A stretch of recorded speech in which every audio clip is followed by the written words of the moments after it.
लोकांनी, नाही ऐकायचं माझं.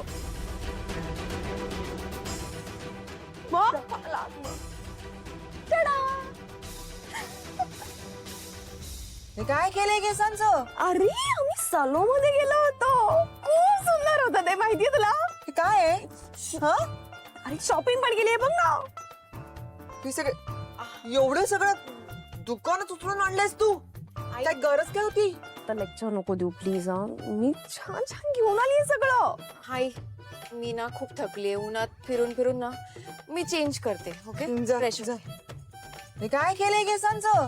का चांगल्या केसांची वाट का लावलीयस तू? अरे पण हे काय रंगीबेरंगी, हे शोभतं का आपल्याला? थांब एक मिनिट. ही सोनूने काय चालवलं? घे घे स्पीकरवर टाक. हॅलो ताई. हो बोल ना. तू अधिरा आणि त्या अर्पिता त्यांच्या बरोबर शॉपिंगला गेली होतीस? हो अगं मी खूप शॉपिंग केली आणि सलून मध्ये पण गेलो होतो. तुला खूप मिस केलं यार ताई. सुष्मिता, त्यांच्या बरोबर जाणं ठीक आहे, पण खरेदी करायची काय गरज होती? अरे पण आदिरा वहिनीच बोलली मला की सोच तुला काय हवं ते घे, म्हणून मी केली. अधिरा म्हणाली असली तरी पण ते तुला परवडणार आहे का? एवढे जास्त पैसे खर्च केलेस तू, 22,000. आजपर्यंत केलेत का कधी आपण असे शॉपिंगवर खर्च? तुला माहितीये ना आपल्याला नाही परवडत ते. आणि मुळात मी म्हणते गरज काय होती? आता लग्नाच्या वेळी इतकी शॉपिंग केली होतीस ना, मग आता कसली गरज पडली तुला? सुश, आपली ऐपत बघ आणि वाघ. अधिरा चांगली मुलगी आहे, तिने तुला सांगितलं म्हणून ते सगळं करायची गरज नाहीये. अगं तिला परवडतात त्या गोष्टी, आपल्याला परवडणार आहेत का? हे बसूश, तू परत तिचे पैसे खर्च केलेले मला चालणार नाही. हॅलो, तुझ्याशी बोलतेय मी, ऐकतेस का? हा ऐकतेय ना. आपण आधीच राजवाडी कुटुंबियांचं खूप मोठं देणं लागतो. त्यांनी इतका फेवर केलाय आपल्याला, तू आता असं आणखी खर्चात नको ना टाकूस. प्लीज ह्यातलं गांभीर्य समजून घे आणि परत असं काहीही वागू नकोस, कळतंय का?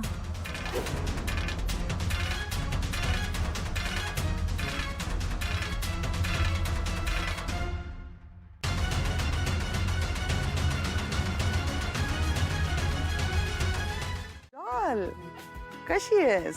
I am fine. How are you? आज खूप दिवसांनी घराबाहेर पडलीस ना. अप्पी बरोबर शॉपिंग करून कसं वाटलं? मस्त वाटलं असेल ना. या आय गेस सो. हे घ्या, ठेवा तुमच्याकडेच, आम्हाला काही नको आहे. एक मिनिट आई, काय झालंय? तुला सगळं माहिती आहे अधिरा. शी एक मूर्ख आहे ग. तू तर शाणी आहेस ना, तुला तर सगळं कळतं ना.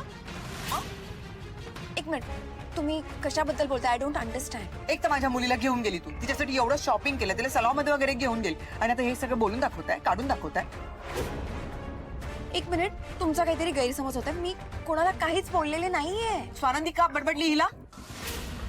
आणि तू पण मूर्ख. पुन्हा जर हिच्याकडे काही मागितलं ना तर फटके देईन, कळलं? अधिरा काय चाललंय तिथे?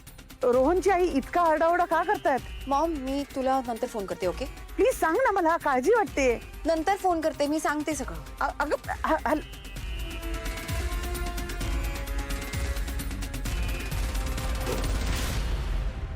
आई, तुम्ही अशा का वागताय? मी फोनवर होते ना, मॉम होती माझी. प्लीज आपण प्लीज शांतपणे बसून बोलूयात का जरा? एक तर आमचा अपमान करायचा आणि बरोबर आम्हाला शिकवायचं कसं बोलायचं ते. हाई, मी तुम्हाला सांगितलं ना, मी कोणाला काहीच सांगितलेलं नाहीये. मी नंदुताईला काहीच बोलले नाही. इनफॅक्ट आमचं काही बोलणंच नाही झालंय. मग तुझ्या बहिणीने सांगितलं असेल ना. या ओके फाईन, अर्पिता ताईने सांगितलं असेल प्रोबॅबली, बट मला काहीच माहित नाही याबद्दल. सो तरी पण तुम्ही मला का बोलताय? माझा आहे का कंट्रोल तिच्या वागण्यावर? समजावून सांगू शकतेस ना तिला? बहीण आहे ना तुझी ती, तिला समजावायला काय झालं होतं तुला? ते असं बोलायचं असतं का? तुझ्या घरच्यांनी काय ठेकाच घेतलाय की सतत आमचा अपमान अपमान अपमान करायचा? आता स्वानंदी तिकडे गेलीये, ती पण तुमच्या घरची झाली. आता ती पण तशीच वागायला लागलीये. ती माझ्या मुलीला नको नको ते बोलायला लागली, तिचा अपमान करायला लागली. तुझी बहीण काही कमी नाही आहे. तिथे आल्यानंतर पण अधवा तधवा बोलत होती. तुमचं घर किती लहान आहे, तुमच्या घरामध्ये खूपच वास येते, तुमच्या घरामध्ये खूप उकडते, तुमचं बाथरूमच लहान आहे. हो, आम्ही असंच राहतो. माझ्या मुलीचा काय अपमान करते ती? हा, तिला कशाला ओरडा देते? तिची काय चूक आहे? Please stop it. Please please stop it. Okay, तुम्ही मला प्लीज थोडी स्पेस द्या ना प्लीज. थोडा वेळ मला एकटीला सोडा please please. I request you. Okay, मला थोडा वेळ द्या. आपण नंतर शांतपणे बसून सगळं डिस्कस करूया. अधिरा, अंतराळ नाहीये हे. जमिनीवर या, जमिनीवर. ही एवढी जी दिसतीये ना, एवढीच आपली स्पेस आहे. ह्याच्या पलीकडे काही नाही. लहानपणापासून मी आजीचा आग्रह कधी मोडला नाहीये आणि तुम्हालाही बरं वाटेल त्यामुळे ठीकच आहे. थँक्यू.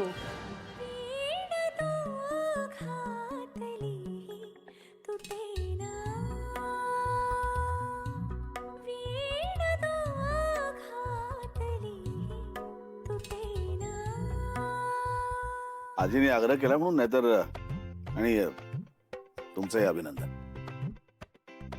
बरे झालेत का? आहे म्हणजे अजून जास्त चांगला व्हायला स्कोप आहे. थँक्यू.